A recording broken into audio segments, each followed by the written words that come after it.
하나님의 말씀은 계시록 1장입니다.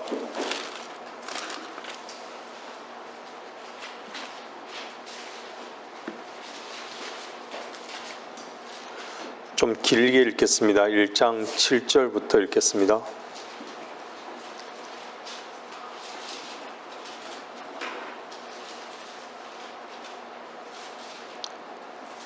요한계시록 1장 7절부터입니다. 보라, 그가 구름들과 함께 오시리니 모든 눈이 그를 볼 것이며 그를 찌른 자들도 볼 것이요 또한 땅의 모든 족속이 그로 인하여 애곡하리라. 그대로 되리로다. 아멘. 나는 알파와 오메가요 시작과 끝이라. 주 곧 지금도 계시고 전에도 계셨고 앞으로 오실 전능하신 분이 말하노라. 너희의 형제이며 환난과 예수 그리스도의 왕국과 인내에 동참하는 자인 나 요한은 하나님의 말씀과 예수 그리스도의 증거로 인하여 pat모라고 하는 섬에 있었느니라. 내가 주의 날에 성령 안에 있었으며 나팔소리 같은 큰 음성을 내 뒤에서 들었는데 말씀하시기를 나는 알파와 오메가요 처음과 마지막이라. 그러므로 내가 보는 것을 책에 써서 아시아에 있는 7 교회 곧 에베소와 스모나와 퍼가모와 두아티라와 사데와 필라델피아와 라오디케아에 보내라 하시더라. 나에게 말씀하신 그 음성을 보려고 돌아서니 7 금촛대가 보이더라. 그 7 촛대 가운데에 인자 같은 이가 있는데 발까지 닿는 옷을 입고 가슴에는 금으로 만든 띠를 둘렀더라. 그의 머리와 머리털은 눈처럼 희어서 양모처럼 하얗고 그의 눈은 불꽃 같더라. 그의 발은 용광로에 달군 듯한 빛나는 녹 같고 음성은 많은 물소리와도 같으며 그의 오른손에는 7 별을 가졌고 또 입에서는 날카로운 양날 가진 칼이 나오며 용모는 해가 그 맹렬한 기세로 비치는 것 같더라. 내가 그를 보자 죽은 것처럼 그의 발 앞에 엎드러지니 그가 내게 오른손을 얹고 나에게 말씀하시니라. 두려워 말라. 나는 처음과 마지막이요 나는 살아있는 자며 죽은 자였으나 보라 영원 무궁토록 살아있노라. 아멘. 또한 내가 지옥과 사망의 열쇠들을 가졌노라. 그러므로 내가 본 것들과 현재 있는 일들과 이후에 있는 일어날 일들을 기록하라. 내가 본 것은 나의 오른손 위에 7 별과 7 금촛대의 신비라. 7 별은 7 교회의 천사들이요 내가 본 7 촛대는 7 교회라. 여러분은 하나님의 말씀을 오늘 본문 말씀을 함께 읽으면서 어떤 마음이셨습니까? 사실 오늘 읽은 그 본문 말씀을 가지고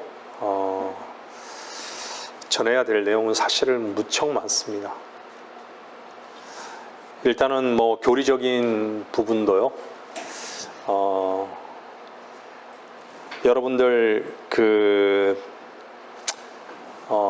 기본적으로 여러분들 아시겠지만 대환란이 있기 전에 휴거가 있죠. 재림 속에는요 2가지가 있습니다. 교회의 휴거가 있고 휴거 때문에 주님께서 공중으로 우리를 끌려 올라가시는 그 사건과 또한 휴거 있고 난 다음 이 땅에서는 대환란이 있는 것이죠. 대환란이 있을 때 주님께서 대환란 끝에 이 땅에 수많은 성도들과 함께 이 땅에 내려오시는 그 사건이 있죠. 그래서 성경에 주의 날과 또한 우리가 주의 첫날에 예배드리는 것과는 구분이 되는 것이죠. 주의 날은 주의 재림의 날인 것이죠. 기본적으로 그런 부분을 말씀을 드리고요.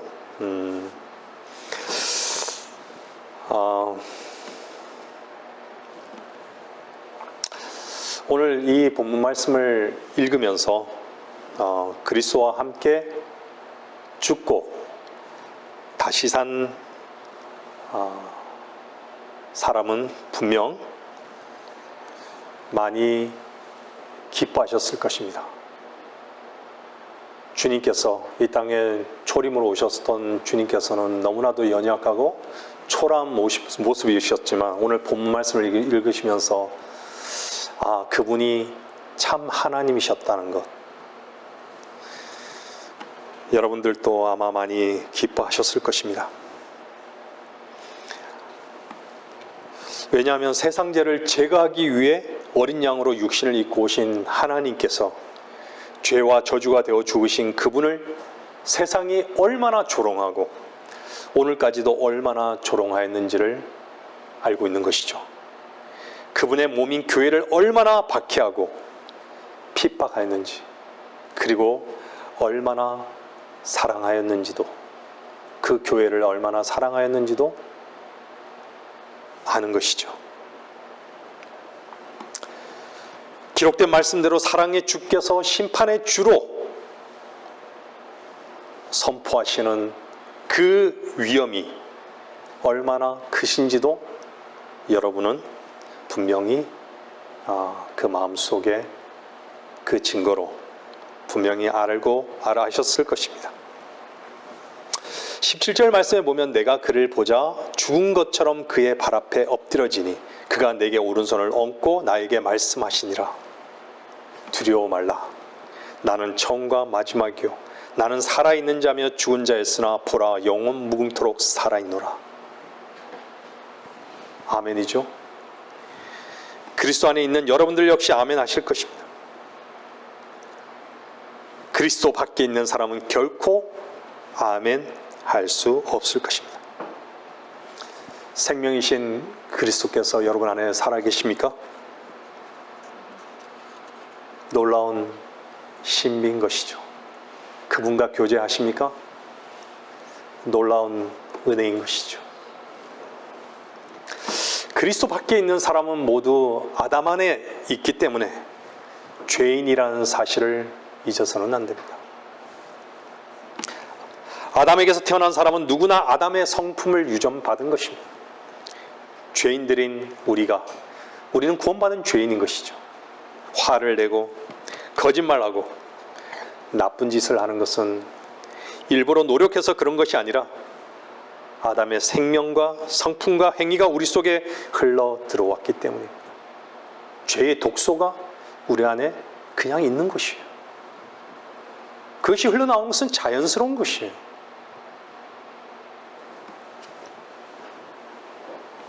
그래서 하나님이 우리를 구원하시는 방법은 착한 사람들로 만드시는 것이 아니라 아담으로부터 구출하셔서 그리스도 안에 두시는 것입니다.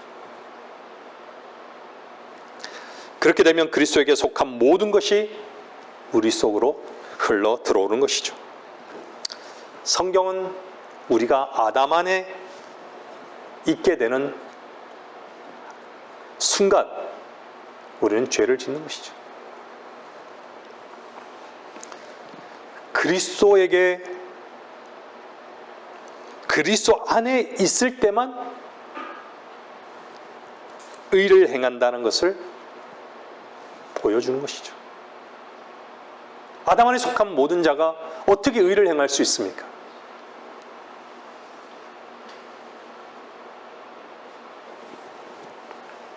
늘 말씀드리지만 여러분이 보는 것은 여러분 안에 이미 내용으로 있게 보는 것입니다. 만일 여러분이 길을 지나가다가 시선이 고정되는 곳은 여러분 내면에 이미 그것이 있음을 반증하는 것이죠.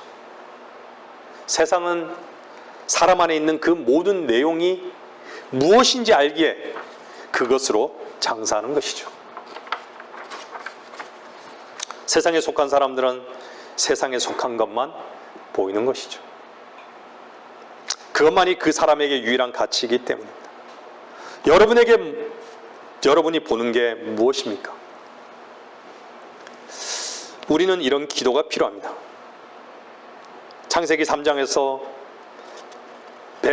사탄이 보게 했던 것에서 우리의 시선을 돌려 우리도 보지 아니하고 세상도 보지 아니하고 나와 세상은 간 곳 없고 구속한 주만 볼 수 있게 되기를 바라는 그 기도만이 우리에게는 필요할 뿐입니다.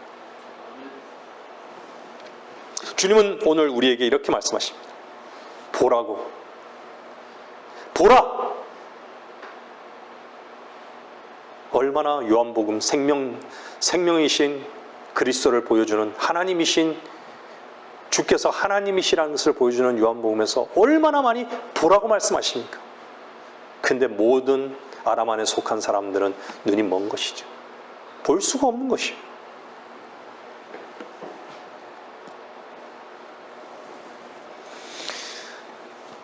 구름들과 함께 오신다고 주님을 기다리는 분들은 주님의 오심을 반드시 보게 될 것입니다. 주님께서 오심을 반드시 볼 수밖에 없는 그때가 이제 속히 곧 올 것입니다. 모든 눈이 집중하게 될 것입니다. 보지 않으려고 해도, 보기 싫어도 보게 될 것입니다.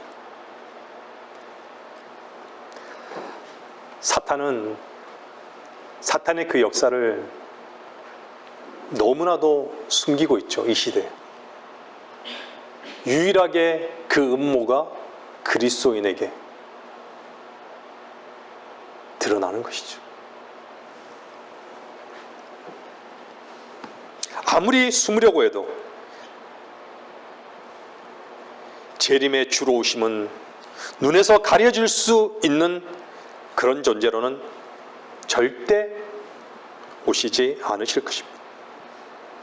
주님의 초림, 주님께서 처음에 유대 땅에 오셨을 때 마구간에 너무나도 조용히 오셨죠. 그분은 죽음을 준비하고 죽기 위해 오셨습니다.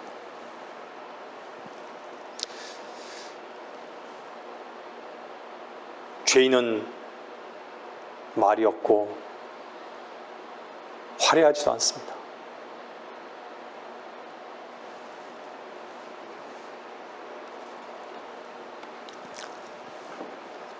그렇지만 그분의 재림의 주로 오실 때는 모든 사람들이 볼 수밖에 없는 모습으로 오실 것입니다.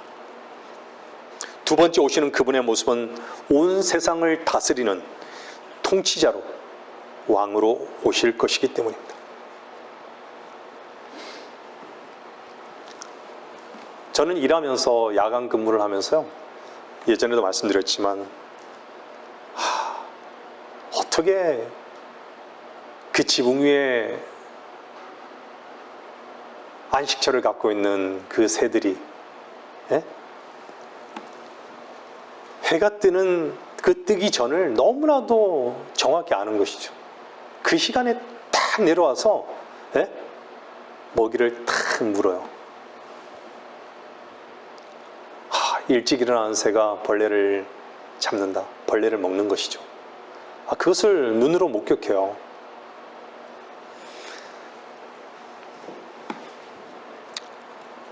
저는 주님께서 늦게 오신다면 아마 저는 많이 낙담할 것입니다. 여러분 어떠세요? 저는 주님이 늦게 오신다면 제 입에서 찬양하기도 참 힘들 것 같습니다.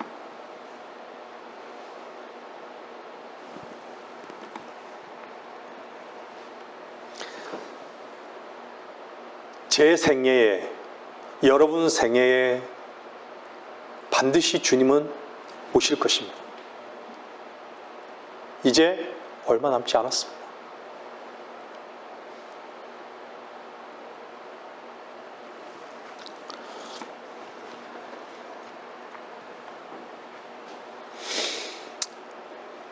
제가 아무것도 아닌 제가 이 자리에 힘을 얻고 하나님의 말씀을 선포할 수 있는 것은 주께서 속히 오시겠다고 하신 그 약속이 제 마음 가운데 믿음으로 있기 때문입니다. 그래서 오늘 또 주의 이름을 찬송할 수 있는 것이죠. 주께서 오시는 걸 싫어하고 두려워하는 존재들은 누구입니까? 소경된 자들, 어둠에 속한 자들, 세상을 사랑하는 자들입니다. 그들의 입술의 노래는 오직 세상에서 잘 되는 것뿐입니다.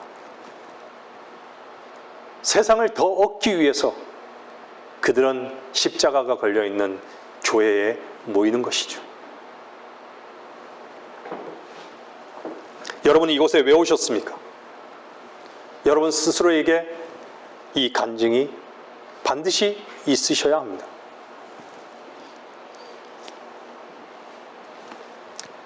여러분들이 주님 앞에 경배하기 위해서 이곳에 오신 것은 세상을 더 얻기 위함이 아니라, 더 얻기 위해 경배하는 것이 아니라 이 세상 것을 참으로 배설물로 여길 수 있게 되기를 바라는 마음으로, 그 간절한 소망 때문에 여러분들이 이곳에 온 것이 아닙니까?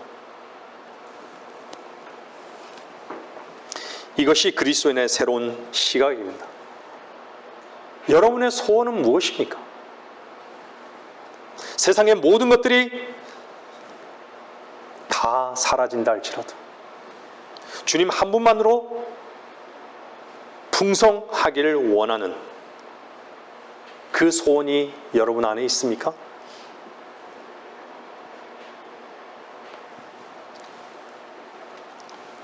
있다면 여러분들은 그리스도 안에 있는 성도입니다.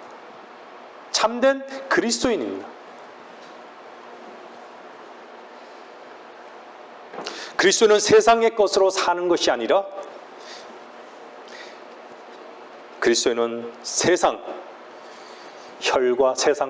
혈과 육과 나 자신을 이미 십자가에 못 박은 자들입니다. 그것이 죄이고 저주인지를 이미 십자가에서 고백하고 던져버린 자들인 것이죠. 이 시간 저는 많은 사람들의 마음속 은밀한 곳에 잠재되어 있는 오류를 지적하고 싶은 한 가지가 있습니다. 그것은 곧 하나님이 우리를 변화시켜 주시기를 기대하는 생각입니다. 우리는 보통 구원받은 후에도 우리 속에 죄의 뿌리가 있기 때문에 치과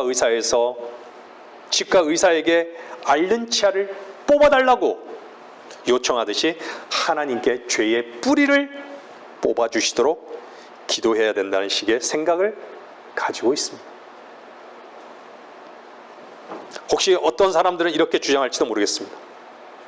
오랫동안 기도했더니 하나님께서 응답하셔서 죄의 뿌리를 뽑아주셔서 이제는 결코 죄를 짓지 않는다. 그렇게 하지 않는다. 자랑할지도 모르겠습니다. 그렇게. 그러나 하나님이 여러분의 죄의 뿌리를 뽑아주시기를 기대한다면 여러분은 실망할 것입니다. 왜냐하면 하나님은 그런 일을 절대로 행하지 않으실 것이기 때문에. 그 대신 하나님은 우리를 그리스도 안에 두실 것입니다.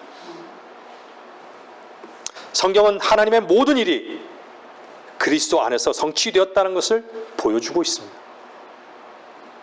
그리스도께서 죽으신 그날로부터 모든 영적인 일들이 그리스도 안에서 성취되었습니다. 그러므로 만일 여러분이 하나님께 마음속에 있는 죄의 뿌리를 뽑아달라는 식의 요구를 한다면 하나님은 그 요구를 들어줄 수 없습니다.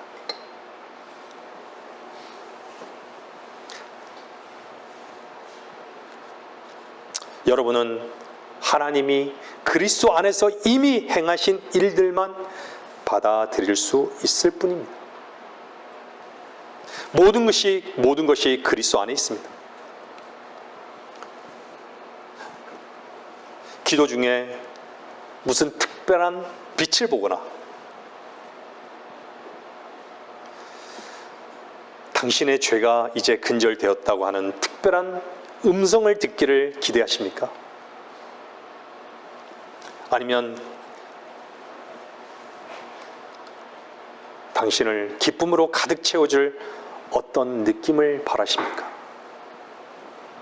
어쩌면 이런 것들을 좋게 여길지도 모르겠습니다. 그러나 이것은 여러분의 마음 가운데 불신이 있다는 증거입니다.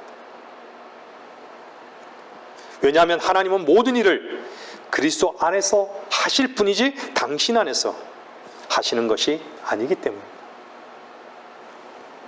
그러므로 그리스도 안에서 하신 일만 있을 뿐입니다. 하나님이 그리스도 안에서 하신 일을 믿으면 그것은 여러분의 것이 될 것입니다.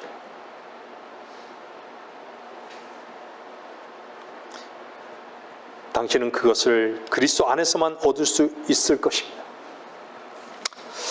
계시록 1장 8절은요. 나는 알파와 오메가요. 시작과 끝이라. 주 곧 지금도 계시고 전에도 계셨고 앞으로 오실 전능하신 분이 말하노라.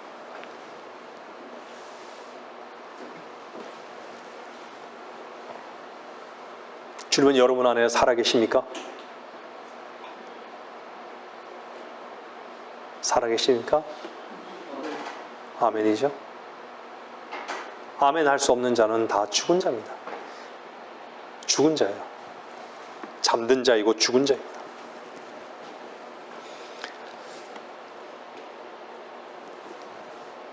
알파와 오메가는 헬라어의 첫 자와 끝 자입니다. 지금도 계시다고 말합니다. 말씀합니다. 하나님은 어디 계시죠? 주님은 어디 계시죠? 아버지의 우편 보좌에 거기서 뭘 하고 계십니까? 우리들을 위해서 중보하고 계십니다. 전에도 계셨죠. 주님은 전에 계셨죠. 그분이 십자가를 지시기 전에 3년 반 동안 그분은 이 땅에서 선지자적인 사역을 하셨습니다. 그분이 마태복음 2장에서 예물을 받으셨죠. 황금과 유황과 몰약. 왕과 제사장과 선지자적인 삶을 사셨다는 것을 증거로 보여주고 있습니다. 하나님의 말씀을 전한 자는요, 선지자와 같이 선지자는 결코 자기로 살지 않습니다. 자기의 즐거움과 자기의 길을 가지 않습니다. 선지자는 참으로 몰약과 같이 쓴 삶을 삽니다. 말씀을 전하다가 그 끝은 죽는 것이죠. 죽지 않은 선지자는 없습니다. 그냥 자연적으로 죽는 거 말고요. 말씀을 전하다가 죽는 것이죠. 주님의 영광을 나타내다 기꺼이 죽음의 길로 가는 것입니다. 이 영광되고 특별한 이 길에 수많은 그리스도인들이 역사 가운데 동참했습니다. 실제로 죽었던 것이죠. 여러분 십자가에 동참된 적이 있습니까? 날마다 십자가로 나아가십니까? 여러분들이 십자가에 동참한 적이 있다면 날마다 매 순간 십자가로 나아가는 그 의미를 안다면 그리스도 안에서 그 실제를 누리고 있는 분임이 틀림이 없습니다. 주께서 이미 앞서 그 길을 가셨다면 그리스도 안에 있는 우리도 마땅한 것입니다. 비록 그 길이 쓰다 할지라도 주의 말씀을 선포하는 것이 우리의 소원이 된다면 우리의 길이 거칠다 할지라도 선지자의 영광을 맛보게 될 것입니다. 그리고는 앞으로 오실 전능한 왕을 우리는 기다립니다. 우리는 왕 같은 제사장 맞습니까? 그래서 주님은 우리를 향해서 독특한 백성이라고 말씀하는 것입니다. 여러분 독특한 백성으로 사십니까? 독특한 백성은요, 이 땅에 사는 동안 몰약을 날마다 먹는 삶을 사는 사람들입니다. 그것을 양식으로 삼는 것이죠. 세상은요, 자기 자신을 세우고 자기 자신을 지키는 것만이 유일한 목표입니다. 자기 자신을 성취하는 것만이 유일한 목표입니다.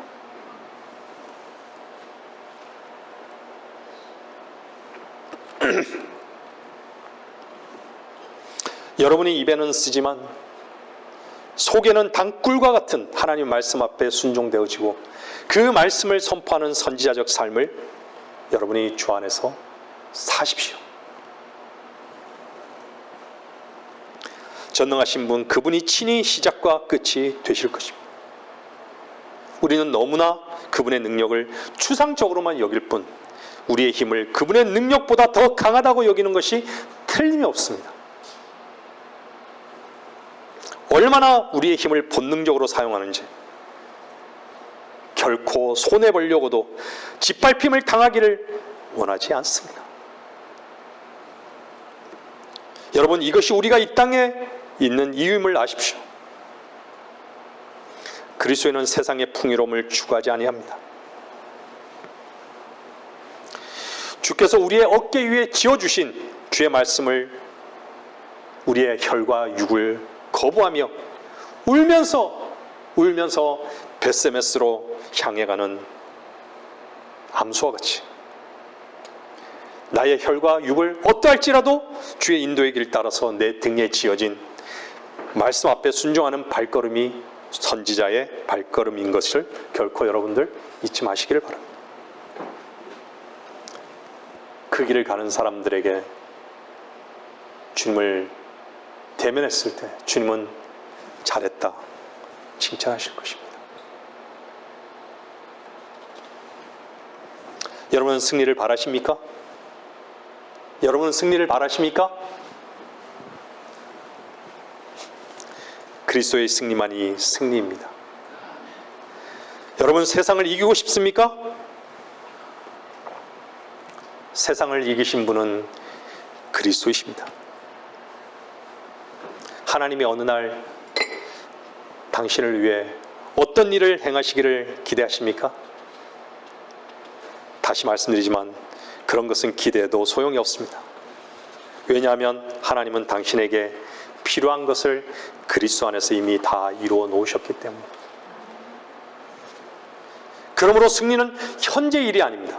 그리스도께서 이미 승리해 놓으셨기 때문에.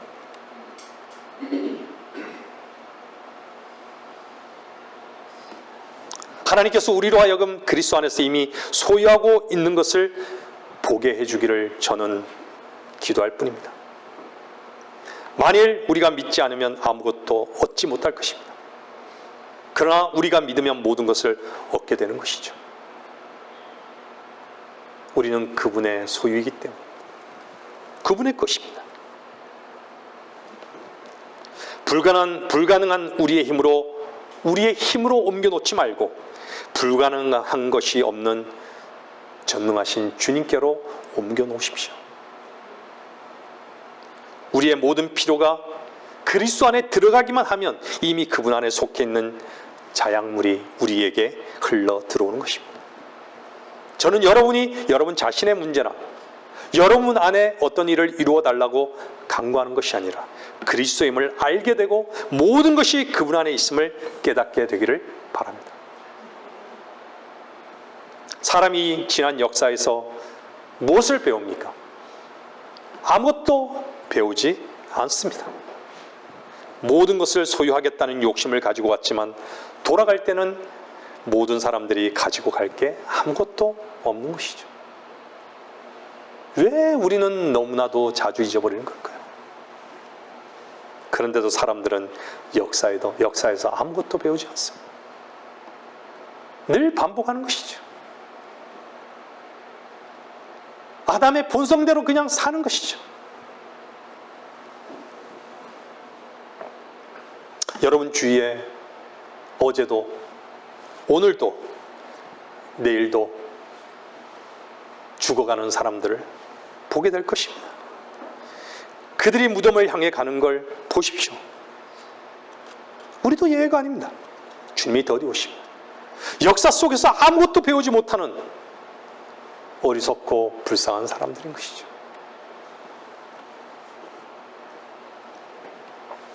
주님께서 처음 유대 땅 베들레헴에 오셨을 때 유대인들은 유대 본토에 있었습니다. 그렇죠? 로마가 그 이스라엘이라는 나라를 다스렸습니다. 로마의 속국이었던 것이죠. 권력을 로마가 잡고 있었습니다. 그 당시 예수님이 초림하셨을 때 초강대국, 지금의 초강대국인 미국이, 러시아가, 중국이 다스리지 않았습니다. 로마가 다스렸습니다. 주께서 다시 오실 때도 초림 때와 똑같이 로마 바티칸이 이스라엘을 다스릴 것입니다.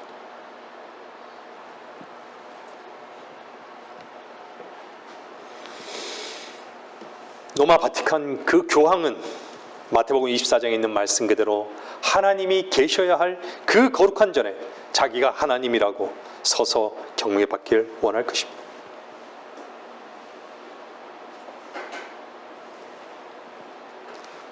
온 세계는 지금 전부 다 그 존재에게 쏘가 있습니다.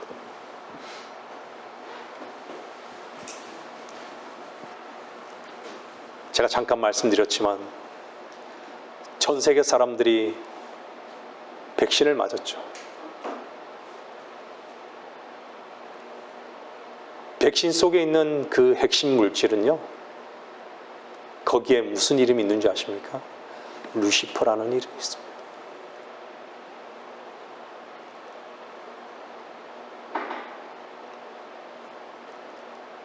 그 백신의 특허 번호도요, 놀라지 마십시오. 060606.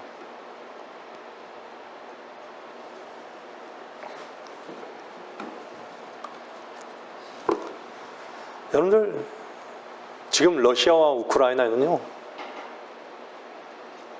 TV에서 나오잖아요. 보리와 밀에 세계 수출의 3분의 1을 차지한다. 창세기, 계시록 6장을 한번 보십시오. 밀과 보리, 세계가, 물가가, 전 세계가 급등하고 있죠.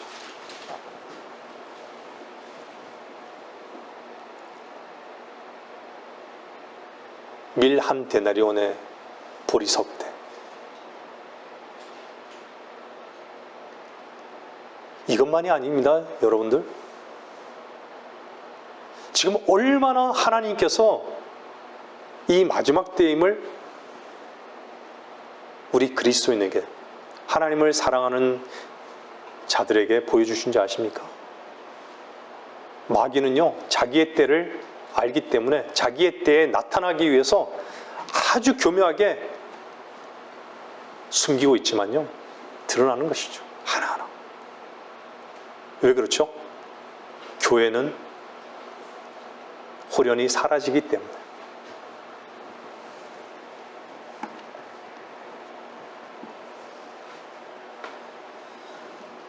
온 세계는 지금 전부 다 그 존재에게 쏘가 있습니다.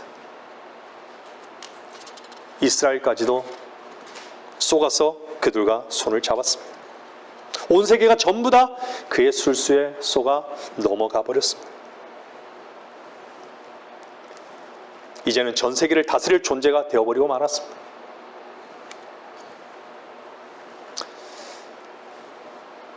이제 주님은 곧 오실 것입니다.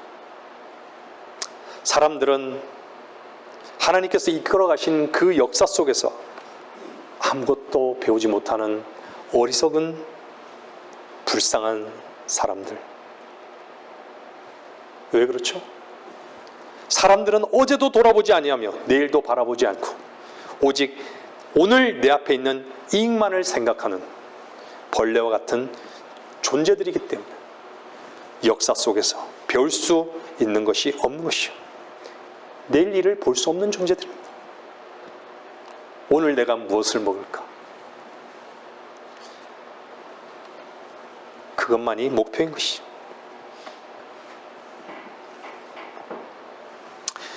이 세상의 상황을 보십시오. 정말로 심각한 상황입니다. 그러나 전부 다 눈멀었습니다. 자기의 이익에만 급급하기 때문에 현 상황에 완전히 눈멀어버리고 만 상황이 되어버린 것이죠. 하나님은 온데간데 없습니다. 여러분은 하나님만이 절대적인 건이 맞습니까?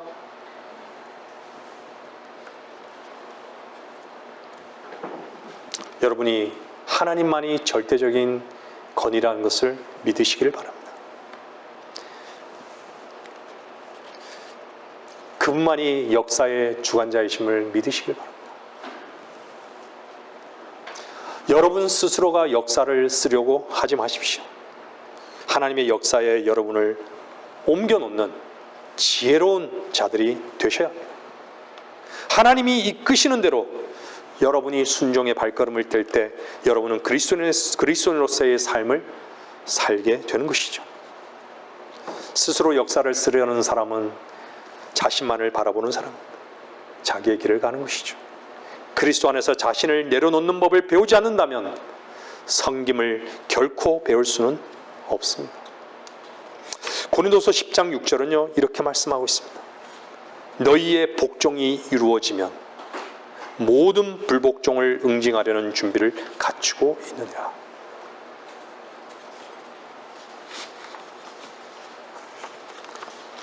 여러분 그리스도인이십니까?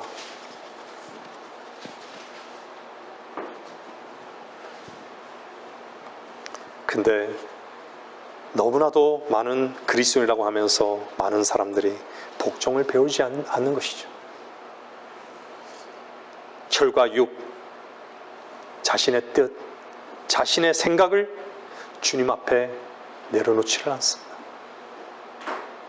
제가 늘 말씀드리지만 사탄의 시험장은요, 싸움장은요 항상 우리의 생각 속에 있습니다.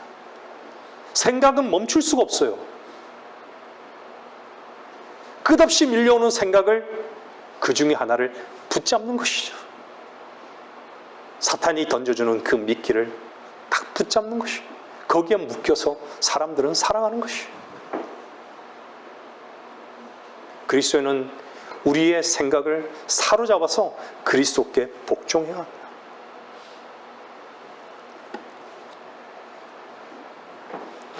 주님 앞에 복종할 수 없다면 결코 자유를 맛볼 수는 없습니다.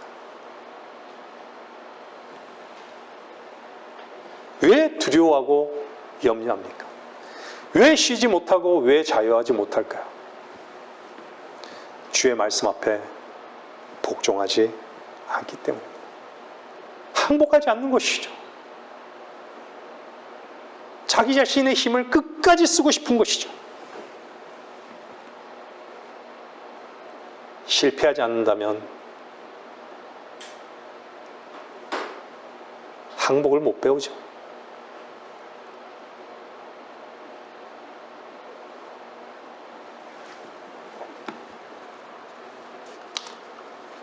너무 오래 달려가지 마십시오.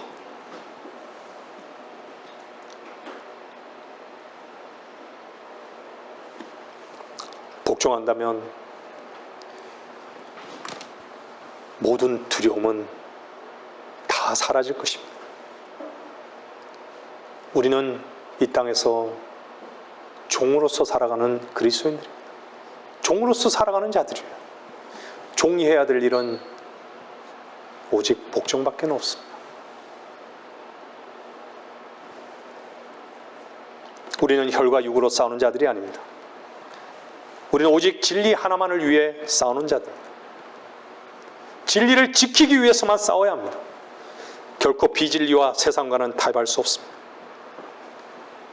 우리에게 원수는 십자가의 원수만이 원수인 것입니다. 우리는 우리 자신을 위해서 싸우는 자들이 아닙니다. 단언컨대 우리는 결코 우리 자신을 이길 수가 없습니다. 제 안에서 주님이 모든 승리가 되셨는데 왜 제가 승리를 쟁취하려 합니까? 제 안에 주님께서 이미 승리하셨기 때문에 우리는 그 승리를 누릴 뿐입니다. 우리의 싸움은 누군가가 아닙니다. 어떤 상황도 아닙니다.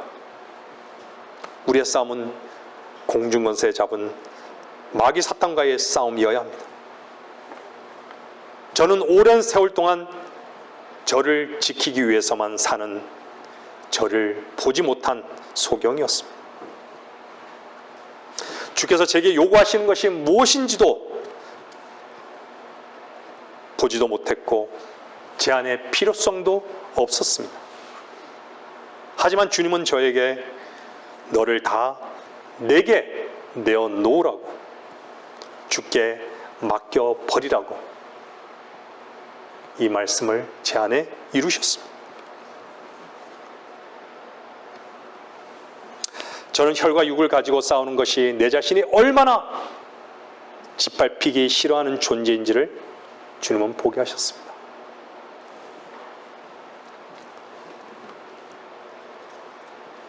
저는 주님을 신뢰하지 않았었습니다. 주님의 말씀도 나를 지키기 위한 방패였을 뿐 그분의 말씀의 능력이 무엇인지 몰랐습니다.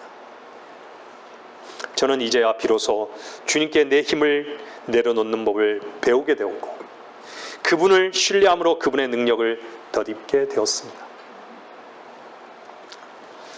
제 자신이 결코 할 수 없는 문제 앞에서 그분이 하시는 신뢰로 이끄신 하나님을 찬양합니다. 요한복음 3장 30절에 있는 말씀대로 정말로 주님은 융성해지기를 원하고 나는 쇠잔해지기를 원하는 침례인 요한의 기도와 같이 이 기도와 소원이 저뿐만 아니라 여러분에게도 날마다 더하기를 바람 외에는 없습니다. 빌보서 3장 4절 말씀 보겠습니다. 3장 4절요.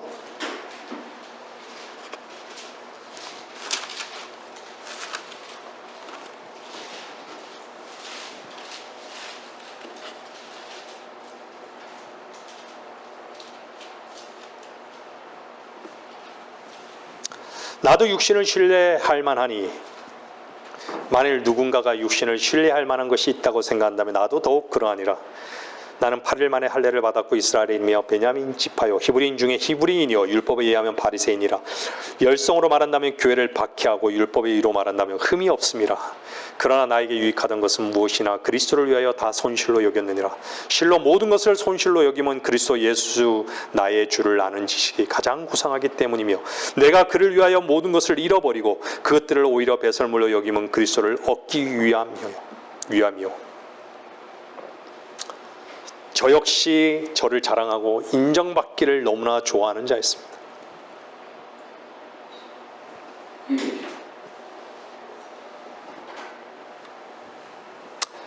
그렇다고 세상적으로 내세울 만한 것이 전혀 없음에도 누군가에게 마땅히 짓밟혀야 할 존재인지도 저는 사실은 몰랐던 것이죠. 그것이 얼마나 교만한 위치에 있었는지도 몰랐었습니다. 그것이 배설물임을 결코 인정해 본 적도 없었습니다. 저에게 유일한 목표는 이제는 그리스도를 얻는 한 가지뿐입니다. 여러분은 어떻습니까?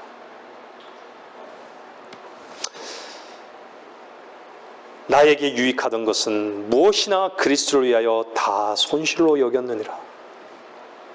늘 김 목사님께서 자신은 벌레와 같고 그리스도의 종이 된 것은 죄인 중에 두목이었기 때문이라고 했습니다. 저 역시 죄인 중에 죄인임을 압니다. 저는 아무것도 아닌 자인데 무엇인가 된 줄로 여겼습니다. 저는 벌레였습니다. 저는 죽은 개와 같은 존재였습니다.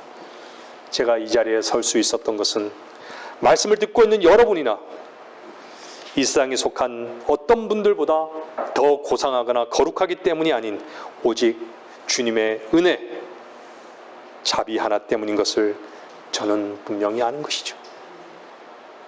지금 이 시간도 결코 주님의 긍휼과 자비가 저에게 머물러 있지 않다면 저는 제 자신을 조금도 지탱할 수 없는 연약하고 미물이며 벌레 죽은 개와 같은 존재이기에 그래서 저는 그리스도를 자랑할 수밖에 없습니다.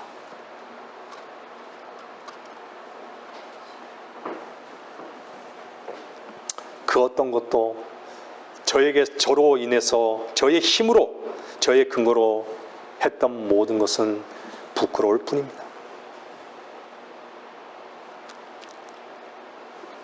앞으로도 마찬가지일 것입니다.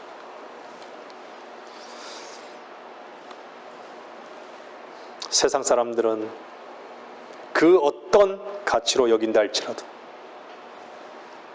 여기에 앉아 계시는 여러분들과 저는 세상이 가치로 여기는 것을 배설물로 여겨야 합니다.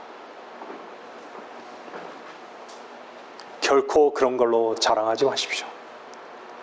그리스도만 자랑하십시다. 왜 십자가 외에 자랑할 게 없는지 아십니까? 그런 벌레와 같은 나를 위해서 주께서 대신 십자가를 지셨기 때문에, 그리스도께서 나의 힘이 되심 또한 알기 때문입니다. 주님만이 오르심을 믿습니다.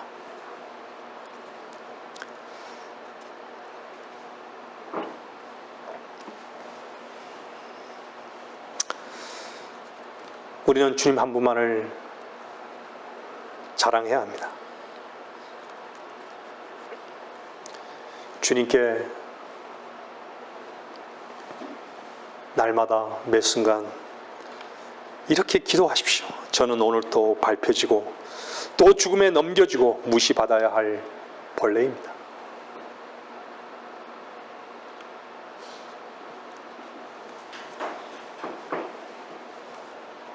저는 결코 이길 수 없습니다. 이기려고도 하지 않겠습니다. 이기기를 원치 않습니다. 그랬을 때 주님의 이기심을 우리는 경험하고 그분의 이름을 찬양할 것입니다.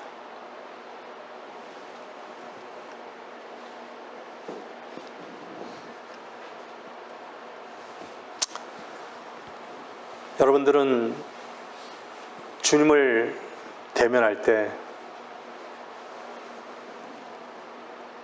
주님께 어떤 질문을 할까요? 왜 나 같은 이런 개 같은 이 벌레 같은 나를 왜 사랑하셨습니까? 왜 이 땅에서 나를 빛 가운데 인도하셨습니까?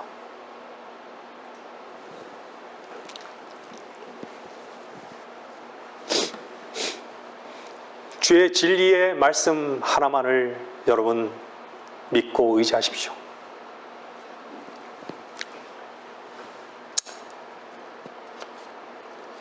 이 인간은 믿을 존재가 아닙니다. 주님은 결코 저나 여러분을 신뢰하지 않습니다.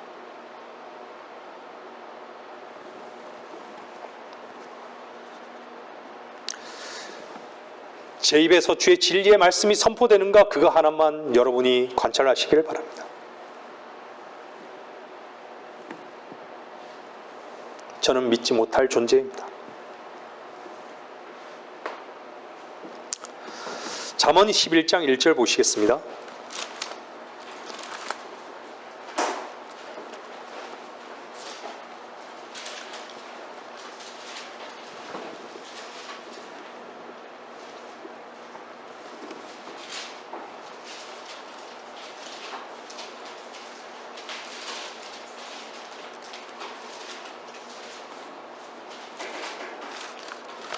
속이는 저울은 주께 가증한 것이나 공정한 추는 그의 기쁨이니라. 속이는 저울.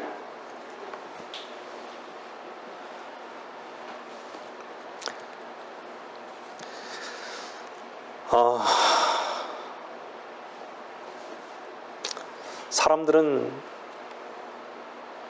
너무나도 자기 자신에 대해서 관대하죠.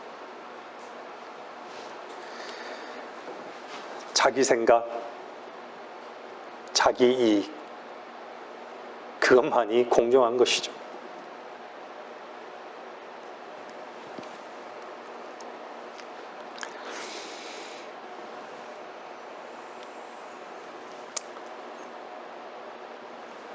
자기 편에 있는 사람은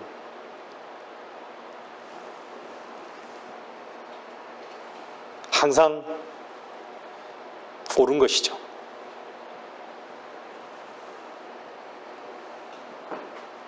근데 주님은 그 추는 결코 공정한 추가 아니라 속이는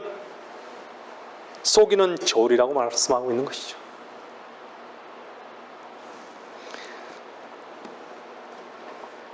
오직 공평한 주는 예수 그리스도의 공의 하나뿐입니다. 그분의 말씀에 의해서만 우리는 달라져야 합니다. 그분께서 의라고 말씀하시면 의가 된 것이고, 그분께서 죄라고 말씀하시면 죄인 것이죠.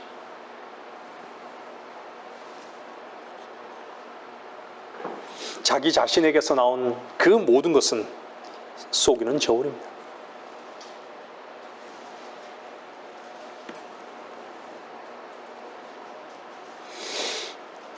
주님만 공평한 주인 것을 우리는 인정해야 합니다.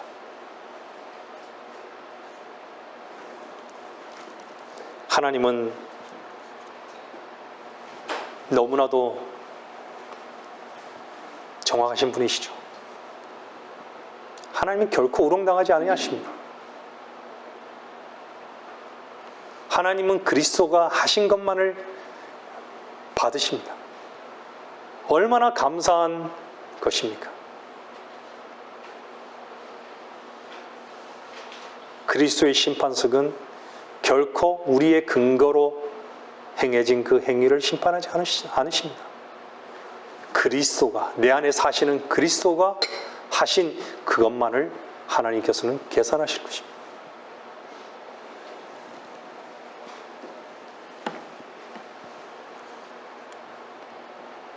우리 모두가 왜 담대한지 아십니까?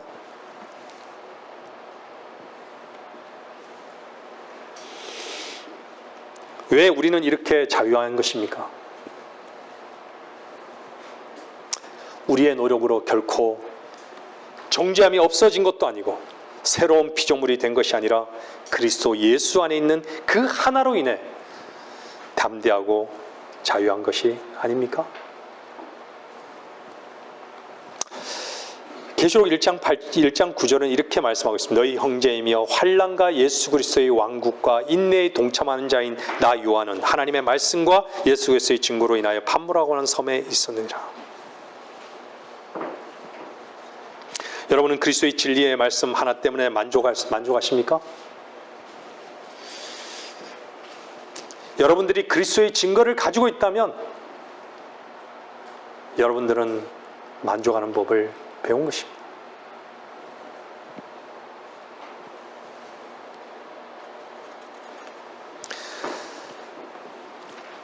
여러분들, 소망하는 사람들은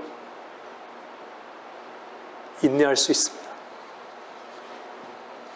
소망과 인내는요, 결코 나에게서 나온 것이 아니에요. 여러분들이 인내할 수 있다고요? 여러분들 고린도전서 13장을 저도 어저께 한번 쭉 봤는데요. 사랑장이라고 하는 고린도 13장 한번 보십시오. 그 사랑은요, 결코 인간에게서 나올 수 있는 것이 아니에요.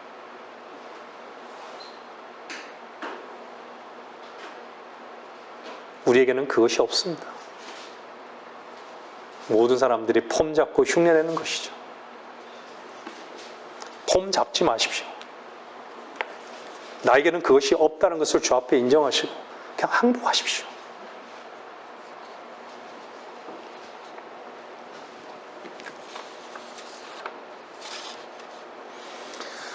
여러분들이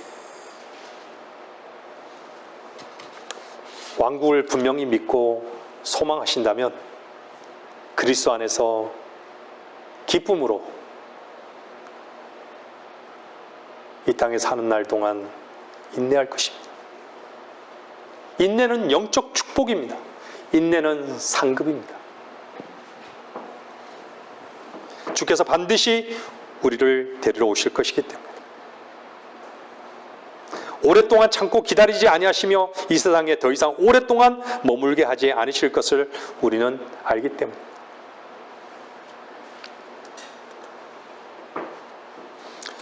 정말 힘든 것은요, 소망이 없기 때문입니다. 주의 왕국을 소망하기에 이 땅에서 어떤 어려움도 우리는 기쁘게 감당할 수 있는 존재들입니다.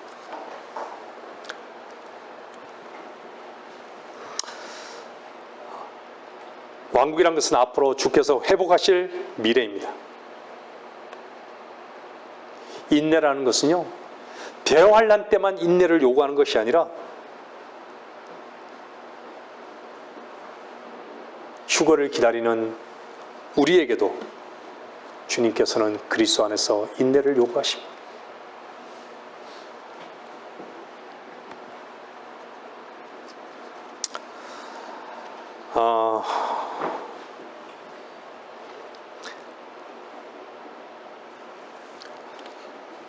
계시록 4장 2절에 보면 내가 즉시 영 안에 있게 되었는데 이렇게 말씀하시죠. 영 안에 있게 되었다.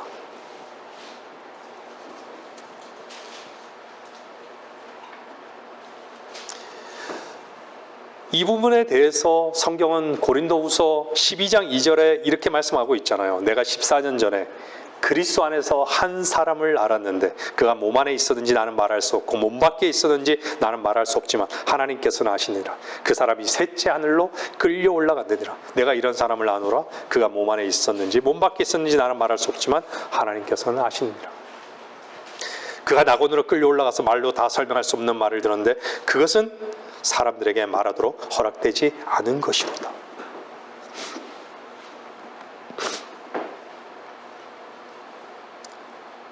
이 대기권에는요, 인간이 쏘아오르는 인공위성이 엄청난 빠른 속도로 지구를 돌고 있어요.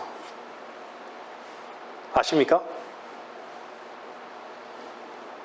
여러분들, 마하라는 것은요, 빛의 속도예요. 빛의 속도. 인간의 힘으로 만들어낸 그 비행기, 로켓가 마하 20, 마하 3, 마하 2, 마하 20 상상할 수 있을까요? 우주에서는 더 빨리 가죠. 많은 힘이 들지 않아요. 우주에서는요. 우주에서는 밀면요 방향을 틀 수가 없어요. 그냥 쫙 가야 돼요. 진공 상태에서.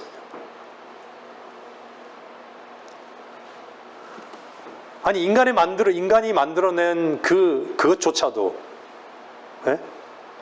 대단하다 그러는데, 근데 하나님이 하신 것은 볼 수가 없는 것이죠. 이 지구를 돌리고 있고 이 지구를 자전과 공전하게 하시고 이 수많은 별들을 운행하게 하시는 그 하나님을 못 보는 것이죠.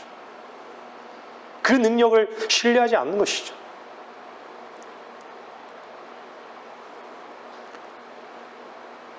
인간이 보기에 하나님의 그 구원 계획이 얼마나 초라해 보입니까? 얼마나 하찮게 여기고 얼마나 우습게 여기는 것이죠. 하나님의 구원이 너무나도 완전하신데, 하나님의 구원은 완전하지만 인간은 완전히 불완전하다는 것을 못 발견하기 때문인 것이죠.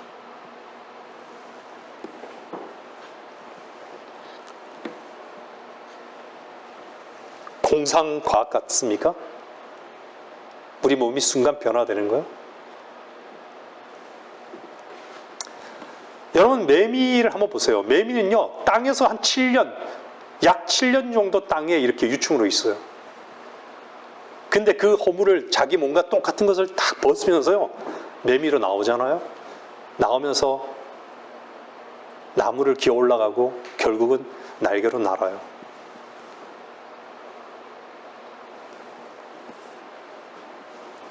인간이 비행기를 만들기 전에 하늘을 나는 걸 생각이나 할 수 있었겠습니까?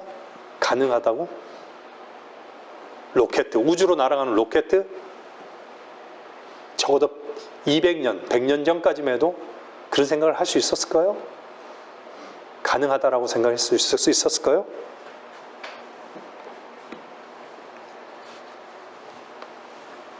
근데 매미는 7년을 땅속에서 유충으로 살다가요 이 땅에 오면서요 며칠을 사는 줄 아세요? 길게는 20일을 삽니다. 20일 살기 위해서 7년 동안요 유충으로 그렇게 많은 세월을 보낸 것이죠. 우리는 어떻죠? 7, 80년이죠. 깁니까? 짧습니까?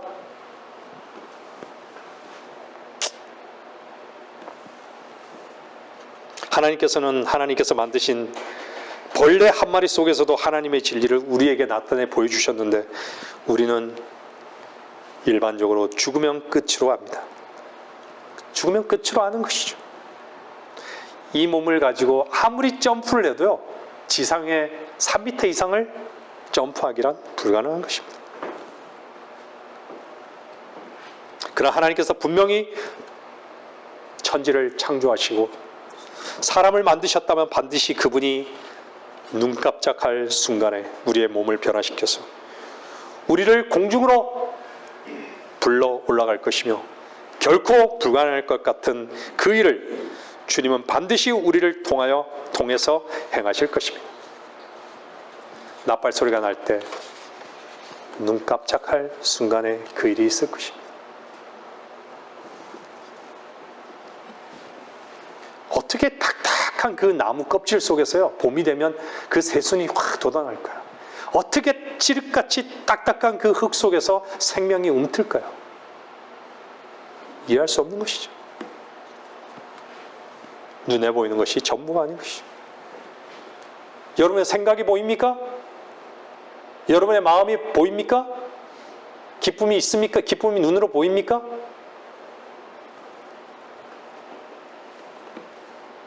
육신의 몸을 입고 있는 이 위치에서 세상 지식과 과거로는 설명할 수 없는,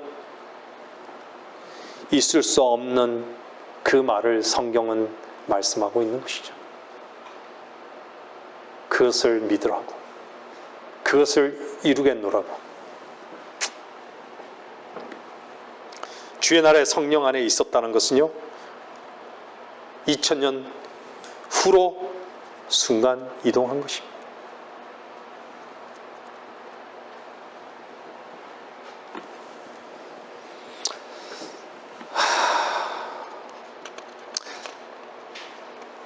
여러분들, 우리는 이 성경이 기록된 2000년 이후를 살고 있습니다.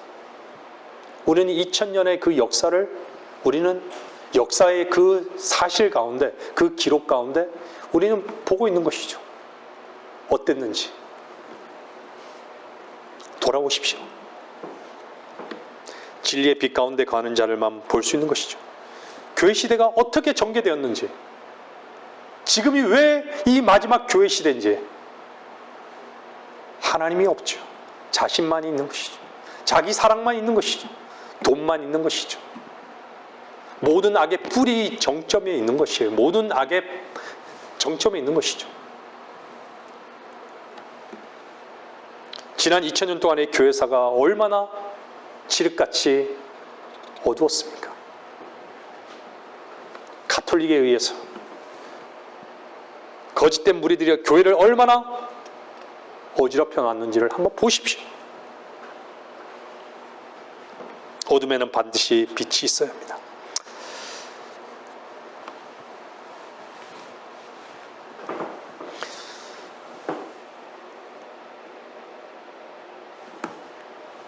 말씀을 정리하겠습니다. 히브리서 4장 12절 말씀입니다.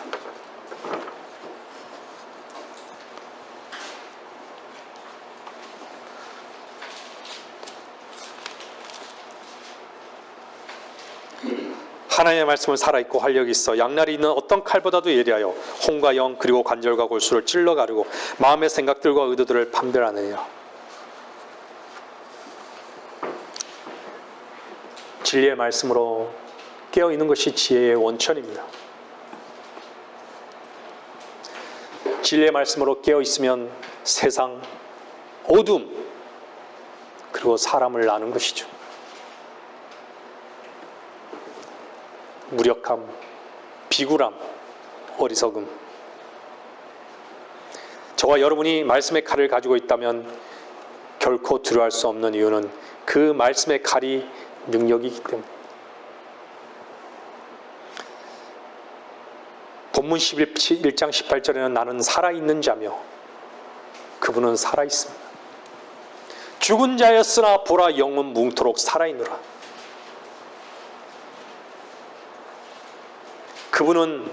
그분을 믿은 자 안에 역사 가운데 함께 하셨습니다. 지금도 그를 믿고 신뢰하는 자들 그 안에 그분은 살아 계십니다. 여러분들 안에 주께서 살아 계십니까?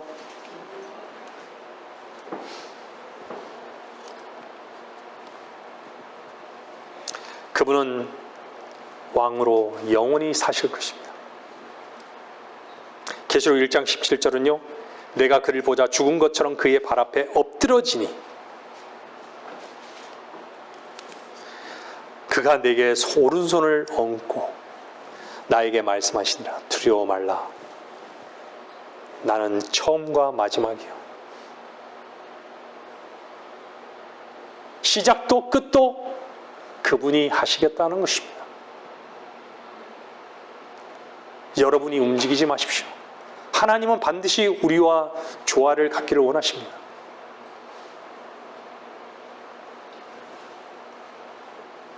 그분의 오른손이 왜 사도 요한에게 얹혀졌을까요? 우리는 주님을 만났을 때 그분에게서 그분이 우리를 얼마나 사랑하셨는가의 증거를 볼 것입니다. 그분의 양손에 못이 박혀 있고 가슴은 창에 찔린 자국이 분명히 있고 머리에는 가시 찔린 자국이 있는 것을 우리는 분명히 볼 것입니다.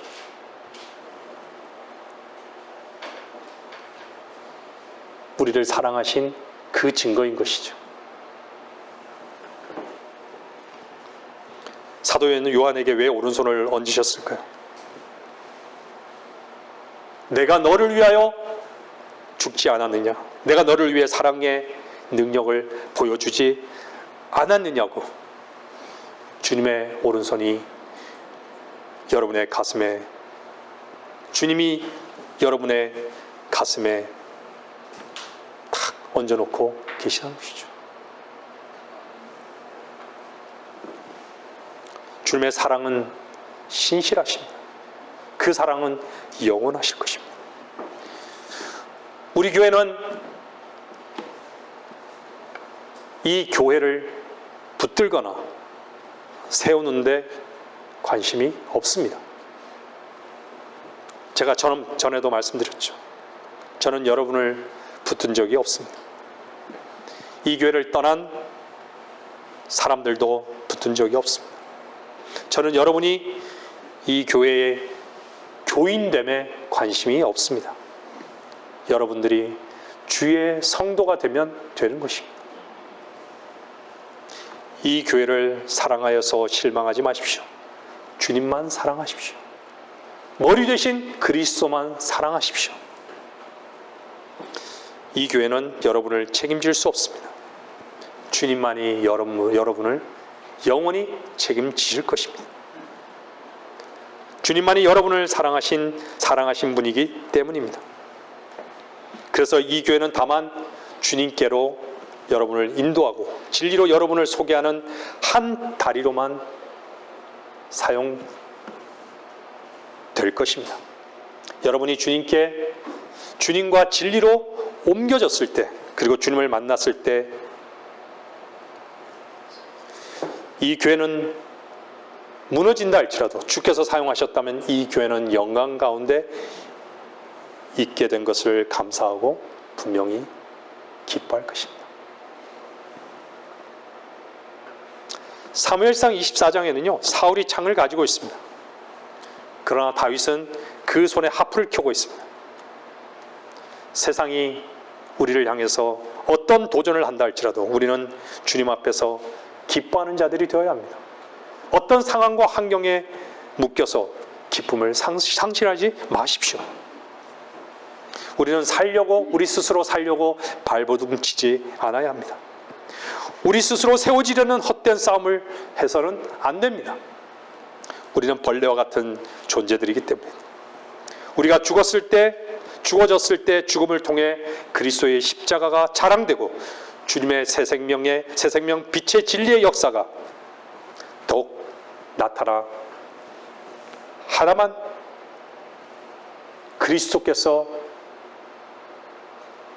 그리스도만이 우리의 모든 것 되신다라는 것을 그리스도만이 우리의 소망이고 그리스도만이 우리의 소원임을 고백하는 무리들이 되어야 할 것입니다. 네, 예배를 마치겠습니다.